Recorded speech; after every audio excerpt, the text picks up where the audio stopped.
ایک اور وعدہ پورا۔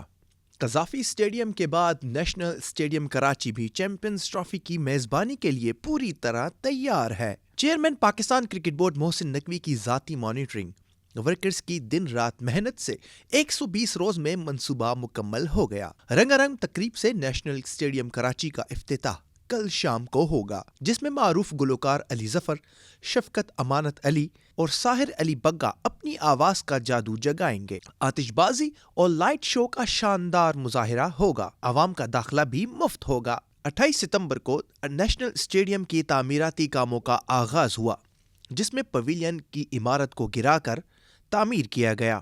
ہر انکلوژر میں نئی کرسیاں لگائی گئی ہیں، نئی LED لائٹس، جدید سکور سکرینز اور گرل نصب کی گئی ہے۔ شائقین کرکٹ کے بہتر ویوز کے لیے جنگلے بھی ختم کر دیے گئے ہیں۔ تمام ہاسپٹیلٹی باکسز کی تزئین و آرائش، نئے رنگ روڈ اور پیڈسٹرن برج کی تعمیر کی گئی ہے۔